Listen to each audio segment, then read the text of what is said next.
Missile की रफ्तार इतनी ज्यादा थी, 3 मैक की थी, कि हम उसे मार के नहीं गिरा। जबकि जब भी कोई एयरफोर्स में कोई दूसरी देश का जहाज या कुछ भी हॉस्टाइल सिचुएशन में कोई चीज एंट्री करता है तो स्टैंडर्ड ऑफ प्रोसीजर एसओपी जो कहता है कि सबसे पहले उसको मार के गिराओ। इन लोगों ने मारा नहीं वहां पर। 124 किलोमीटर जब ये घुसा है तो कई बड़े शहरों के ऊपर से क्रॉस करके गुजरा है, कई हाई वैल्यू टारगेट को क्रॉस करके गुजरा है। क्या पता वहीं गिर जाता। तो इससे यह साबित हो जाता है कि इनके पास ब्रह्मोस को मार के गिराने की क्षमता है ही नहीं, वरना इतने हाई वैल्यू टारगेट के ऊपर से गया, वहीं गिर जाता तब क्या हो जाता। ब्रह्मोस न्यूक्लियर कैपेबल मिसाइल है, यानी इनके देश के ऊपर से इतनी बड़ी मिसाइल चली गई। ये लोग केवल और केवल बेशरम लोग कह रहे हैं कि हम उसे ट्रैक कर रहे थे। करते रहो ट्रैक, यहाँ से इतना डिग्री कर्व मार के तुम्हारे यहाँ आके गिर गया।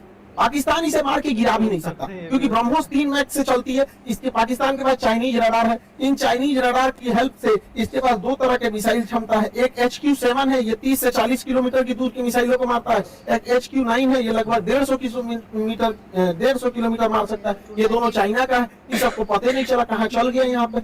इन सब किसी काम का नहीं। अब इससे चाइना भी घुस आया है क्योंकि उसका ऑर्डर दे रखा था। चाइना पूरी दुनिया को ऑर्डर दिया था कि भैया हमारा HQ-9 डिफेंस सिस्टम बहुत अच्छा है, ले लो। अब पूरी दुनिया ने उसको ऑर्डर कैंसिल कर दिया। इसे जो थोड़ा कोने काम का मिसाइल है, भारत का ब्रह्मोस घुस गया यहाँ पर, अभी घुस आया है पाकिस्तान के ऊपर। इसे जो तो पाकिस्तान इसको कह रहा है तोरा मिसाइल फायर नहीं हुआ तो हम क्या करें। अब फिलीपीन ने ऑर्डर दे दिया था ब्रह्मोस को, अब वियतनाम भी कह रहा है हमको भी चाहिए, इंडोनेशिया का रहा हमको भी चाहिए, ताइवान का रहा हमको भी चाहिए। अब ब्रह्मोस एकदम जबरदस्त है यहाँ पर। अभी भी किसी को डाउट होता है कि भारत से मिसाइल गलती से छूट गई है, अभी भी मन में डाउट है तो दिमाग लगाइए। हम आपको मिसाइल छूटने के 10 दिन पहले अपना एक वीडियो का छोटा सा क्लिप बना दिखाते हैं जो यूक्रेन मुद्दे पे बताया। उसको जरा ध्यान से देखिए और दिमाग लगाइए, आपको खुद पता चल जाएगा कि भारत ने मिसाइल जानबूझ के मारा था।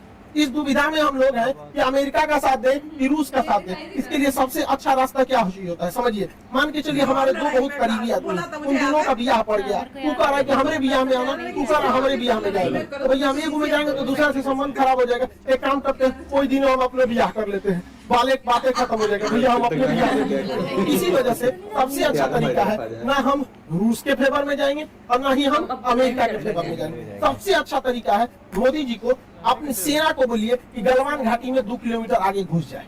गलवान घाटी में जैसे 2 किलोमीटर आगे घुसेगी, लड़ाई तो करना नहीं है, उलझा के रखना है। 2 किलोमीटर जहां आगे घुसेगी उधर से चाइना वाले घुस जाएंगे, फिर वैसे ही स्टैंड ऑफ हो जाएगा।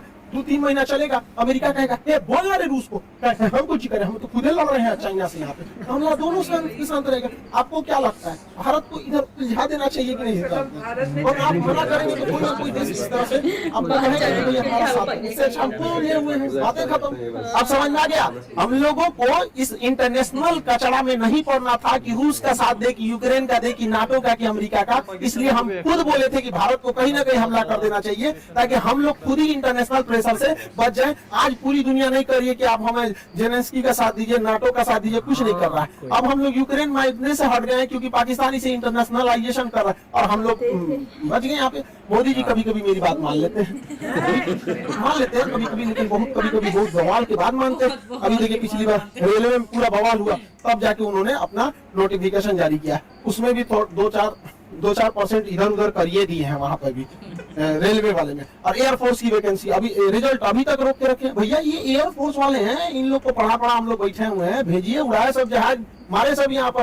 कितना लोग को हम लोग रोक के रखे यहाँ पर, तो कम से कम एयरफोर्स की तो रिजल्ट थोड़ा क्लियर करना चाहिए। मान जाते हैं मोदी जी बतिया, जैसे हमला करने वाला कैसे बोले 10 दिन में मान गए यहाँ पर। कभी कभी मानते हैं, कभी कभी नहीं मानते। अब पाकिस्तान धमकी दे रहा है कि हम इस मिसाइल का रिवर्स इंजीनियरिंग कर देंगे, दूर कहीं का रिवर्स इंजीनियरिंग करेंगे। जब भारत ने इतना स्ट्रेटजी बना के मारा था तो देखिए रिवर्स इंजीनियरिंग में जहाज का मेन चीज क्या होता है, उसका इंजन, पूरा इंजन तबाह हो गया, इंजन पूरी तरह तबाह हो गया। जो सीकर होता है, जो रडार होता है आगे, वो जहाज के अगवे लगा रहता है, वो थुथुर में पूरी तरह से उधिया गया है यहाँ पर। इसका जो सॉफ्टवेयर है, बिना सॉफ्टवेयर का जहाज उड़ नहीं करता, बिना सॉफ्टवेयर का मिसाइल नहीं उड़ सकता, मोबाइल काम ही नहीं करता बिना सॉफ्टवेयर के। दिन के सॉफ्टवेयर का है, तो अभी भी मिसाइल को देखिए, मिसाइल अपने से डिस्ट्रॉय नहीं हुई है, जानबूझ के इसे छोड़ा गया। तो पाकिस्तान का ये किस धातु का बना है ये हम पता कर लेंगे। अगर तुम ये पता कर लेगा किस धातु का है तो तुम अभी तक बना चुका रहा था कि किस धातु का है। धातु पता करके इंटरनेट पे मिलता है, हमरा से पूछ, आके हमसे पूछ, केमिस्ट्री में जब मेटलर्जी चैप्टर पढ़ेंगे ना, धातु कर्म चक्र पढ़ेंगे, धातु शोधन, सांद्रण, विस्थापन, भंजक, वही बता देंगे मेटलर्जी में। ब्रह्मोस का खोजेंगे लोग, कौन सी बचल है ब्रह्मोस में, कुछ नहीं मिलने वाला। लेकिन हाँ, ये बवाल कहेगा, हमने ब्रह्मोस का कॉपी बना लिया, अमेरिका के टॉमहॉक का हमने कॉपी किया था, हमने कॉपी बना लिया। ऐसा कुछ कॉपी नहीं बना पाएंगे, क्योंकि बहुत ही टफ इंजीनियरिंग होती है इसके अंदर। आपका आगे का जो रैमजेट इंजन है ये बर्बाद हो चुका है।